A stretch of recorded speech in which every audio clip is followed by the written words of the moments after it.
Testies. Testies. What's going on, guys? In this video, we are talking about New World's lore, specifically lore that I found in Monarchs Bluff regarding King Arthur, and King Arthur actually being on Aeternum and starting his own colony and fighting against corrupted and undead. We have these lore notes. We're going to go over them. We're going to give you our theories and thoughts on what's going on with King Arthur and Excalibur, the legendary sword. And here we go right now. So there are two chapters that I found so far regarding King Arthur in New World, and both of these chapters are located in Monarchs Bluff. It's pretty interesting because Monarchs Bluff, a monarch is a king, and a bluff can also be a deceit, but it's also, in this instance, something that's overlooking like a cliff. A cliff is like a bluff. Monarchs Bluff has a double meaning to it.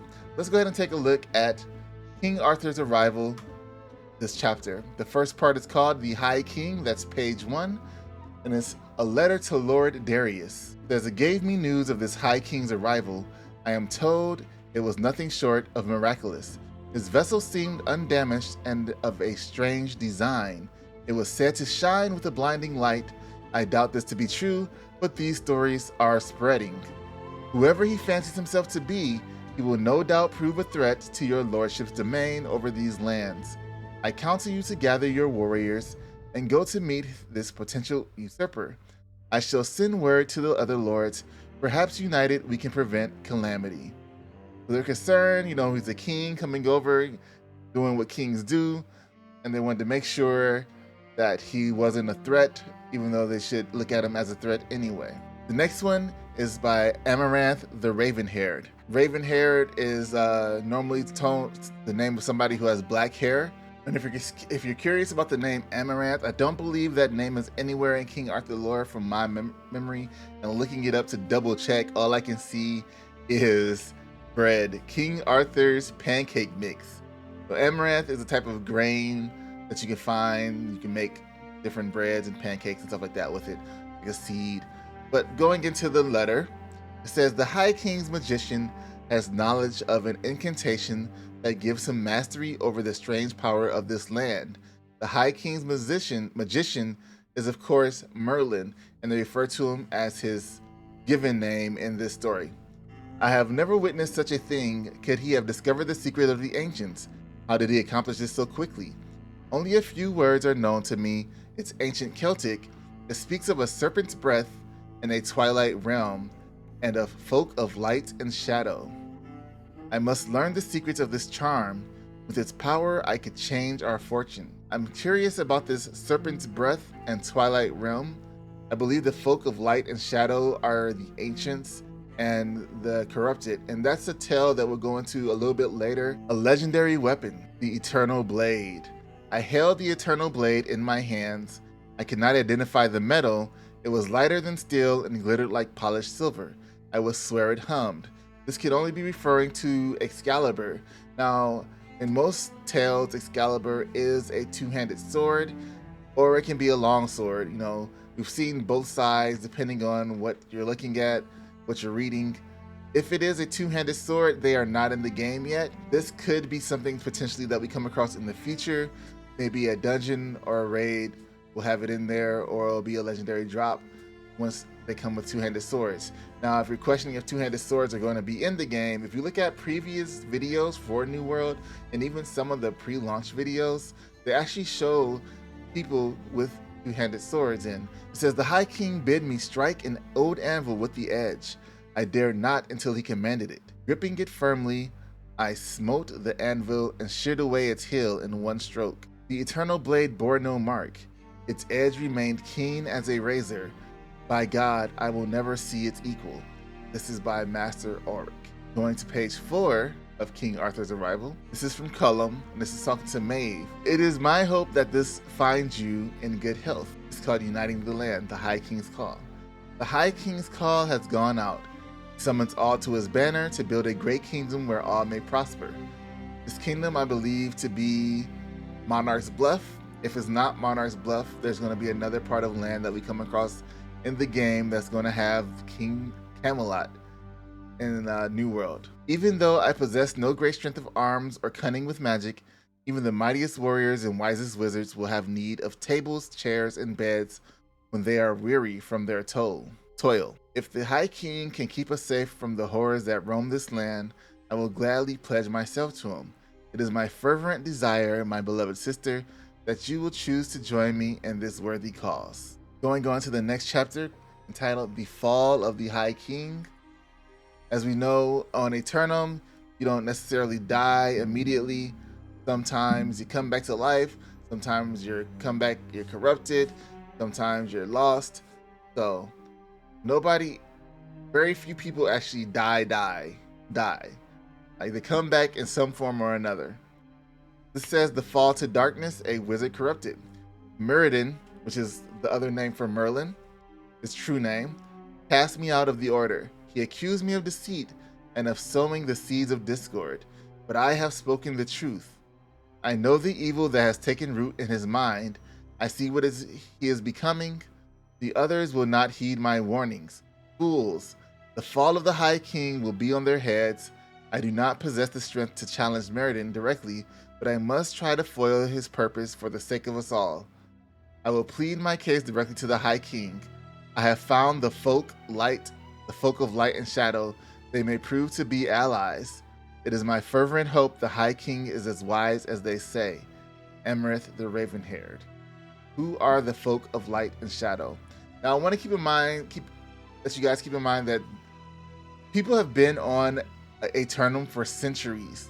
Centuries is like 100 years. 100 years plus more hundreds of years because there's an S on the end of that. This takes place in like the 17th century. King Arthur takes place in like the 12th, 13th century lore-wise, I believe, for the story. And so it's possible that King Arthur has arrived literally centuries ago. This is New World. Aeternum to me is like the Bermuda Triangle, where you just kind of end up there and you end up lost there. You come there from all over, directly in the center between land masses of Americas and Europe. We're pretty sure we'll see some Vikings. So the corruption surge. There's God's blood. Waves of demons crash upon us with the fury of a storm. They strike where we are weakest. We cannot hold them. Our fortifications crumble. But I want to go back real quick to the fall of darkness, and I kind of just glazed over something real quick. Merlin actually became corrupted. That sets up a dungeon. Corrupted people stay corrupt. Corrupted are like your main bad guy force in this game. There's a high chance that we are going to come across Merlin in this game in a dungeon or a boss fight, or maybe even a raid if they add raids. Keep in mind that that's there. Back to the corruption surge. God's blood. Waves of demons crash upon us with the fury of a storm. They strike where we are weakest. We cannot hold them. Our fortifications crumble. We've been betrayed. The Crimson Sorcerer has revealed himself. That's Merlin. Corrupted version. It is said he commands the infernal hordes. God in heaven. We are lost. The High King has retreated to the shore. They say the Raven-haired fights by his side. May God see him safely away from this accursed island, and may he have mercy on our souls. This is from Captain Ulfric. This is all found around Monarchs Bluff. So I'm assuming the shores that are on the outside where Trader's Hold is and things like that, those are where this battle took place at. But it could be a different place. Like if he got to the shores and escaped, found this place in another area. Very uncertain right now with the game being so fresh and not being able to find any hints to a sword and a stone, like a little nod or something like that regarding King Arthur. So as the game continues, we'll see. Darkness falls, a desperate prayer. The demons have overrun the land, slaughtering every living soul. A lucky few may have found the peace of eternal death. The rest have joined the ranks of the withered or been twisted into fell shapes. We have taken refuge here, but it's only a matter of time before we are discovered. Even if we are not, our stores of food and water dwindle. A few of us shall have to venture out in a few days. How could we come to this? How could we have come to this? The High King's promise of a fair world has been shattered. The land exists under a curse which cannot be lifted. I dare to hope and dream. Now I pray I can forget. Here we have taken refuge here. There's holding a mad time for where we are discovered. This could be a different part where they're at, could be the Trader's Hold section that they're in. This section right here where it says the High King's promise of a fair world has been shattered. When I was talking about Monarchs Bluff, Bluff Deceit, also Bluff as a high rise. The High King's promise of a fair world has been shattered, which means they think he lied to make Monarchs Bluff. This land exists under a curse which cannot be lifted. I dare to hope and dream. And this is from Cullum, the person who left from Maeve. Now, I haven't gone too deep into city. I haven't found anybody named Maeve. But this confirms a couple of things, that this really stretches centuries. Right now we're in the 17th century. This island has been here for a very long time. And anything before the 17th century, even going past King Arthur, if we're going back further, could be on this island, potentially, because the history is so deep and rich.